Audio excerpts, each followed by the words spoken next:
అంబేద్కర్ జయంతి సందర్భంగా మేము అంబేద్కర్ కి పూలమాల వేసేదానికి వచ్చినాం సార్. వచ్చిందంటే మేమే ముందు వచ్చినాము, అయినా మమ్మల్ని నూకేసి వాళ్ళే ముందుకెళ్ళడం జరిగింది సార్.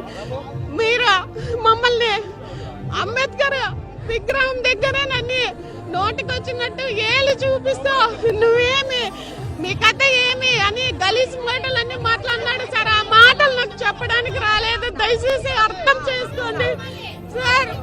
ఒక దళిత మహిళకి ఇదేనా టీడీపీ వాళ్ళు ఇచ్చే గౌరవము? ఇదేనా? ఇది ఎక్కడన్నా జరుగుతుందా సార్? నేనేం తప్పు చేశానండి?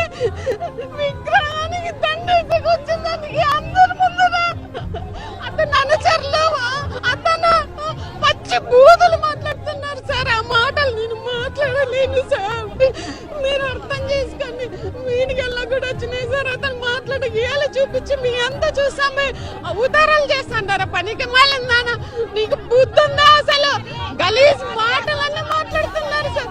ఎక్కడన్నా జరుగుతుందా సార్? అసలు ఎక్కడన్నా ఇది ఏం న్యాయం అండి?